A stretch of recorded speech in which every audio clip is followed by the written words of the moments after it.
திருப்பதி சொன்னாலே உலகமே ஓடிப்போகும். ஆனா உங்ககிட்ட நான் சொல்ல போறது, திருப்பதியை விட 100 மடங்கு சக்தி வாய்ந்த ஒரு கோவில் இருக்கு. அது எங்க தெரியுமா? அந்த கோவிலுக்கு போனா நீங்கள் நினைச்ச ஆசை திருப்பதி போல வருஷம் காத்திருக்க வேண்டியதில்லை. அந்த இடத்திலே நடக்குது. வணக்கம் நண்பர்களே.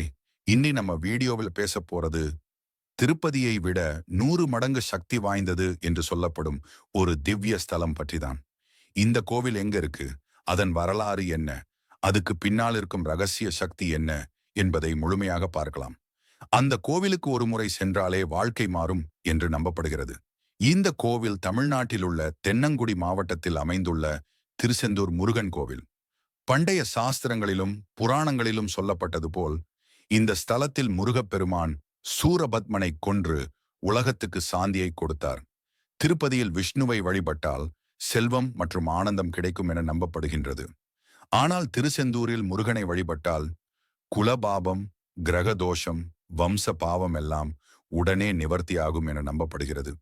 பண்டைய சித்தர்கள் இந்த இடத்துக்கு வந்தபோது இது பூமியில் உள்ள ஸ்வர்க்கம் என்று சொன்னார்கள். ஏனெனில் இங்கே கடலின் ஒளி, மணல், காற்று எல்லாமே தெய்வீக அதிர்வுகளை உடையவை. ஒரு சுவாரஸ்யமான கதை இருக்கிறது. ஒரு முறை திருப்பதி ஸ்ரீனிவாச பெருமாள் தாமே முருகப்பெருமானிடம் வந்து, இந்த இடத்தின் சக்தி என் ஸ்தலத்தையும் மிஞ்சுகிறது என்று கூறியதாக புராணங்கள் கூறுகின்றன. அதனால்தான் பல யோகிகள், தபஸ்விகள் இன்னும் திருச்செந்தூருக்கு வரும்போது இது திருப்பதிக்கு 100 மடங்கு சக்தி வாய்ந்த இடம் என்று சொல்லிவிடுகிறார்கள். இங்கே புனித கடலில் மூழ்கி கபடராசர் சந்நிதியில் ஒரு தீபம் ஏற்றினால் அந்த நிமிஷத்திலேயே வாழ்வில் நல்லதொரு மாற்றம் ஆரம்பிக்கும் என நம்பப்படுகிறது. மீனவ மக்கள் இதை முருகன் உயிர் ஓயாத இடம் என்று கூறுகின்றனர். ஏனெனில் இங்கே கடலுக்குள் கூட சந்நிதி இருக்கிறது. அது உலகிலேயே தனித்துவமானது. பழைய தீர்த்த யாத்திரைகளில் திருப்பதிக்கு பிறகு வரவேண்டிய இடம் திருச்செந்தூர் என்றிருந்தாலும் இப்போது பல ஆன்மீக அறிஞர்கள் சொல்லுவது, திருச்செந்தூர் போனா திருப்பதி போனதுக்கு 100 மடங்கு பலன் கிடைக்கும் என்பதுதான். இங்கு வழிபடப்படும் கடல் தீர்த்தம் 1008 தீர்த்தங்களுக்கும் சமம்.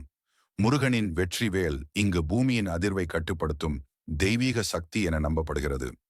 திருச்செந்தூர் முருகனின் திருநாமத்தை 108 முறை ஜெபித்தால் ஒருவரின் ஜாதகத்தில் உள்ள சக்தி மையங்கள் தானாகவே சுத்தமடையும் என சித்தர்கள் கூறியுள்ளனர். நீங்கள் இன்னும் திருச்செந்தூர் முருகனின் திருக்கோவிலுக்கு போயிருக்கலையா? அடுத்த முறை தெய்வீக யாத்திரை திட்டமிடும்போது திருப்பதி போலவே இந்த கோவிலையும் சேர்த்து கொள்ளுங்கள். ஏனெனில் இது ஒரு கோவில் மட்டுமல்ல, திருப்பதியை விட 100 மடங்கு சக்தி வாய்ந்த முருகனின் அற்புத தலம். அனுபவித்தீர்களா இந்த ஆன்மீக பயணம்? லைக், ஷேர் பண்ணுங்க. மற்றும் சிவனின் அருள் கதைகள் மாதிரி இன்னும் பல வீடியோக்கள் பார்க்க சப்ஸ்கிரைப் பண்ண மறக்காதீங்க.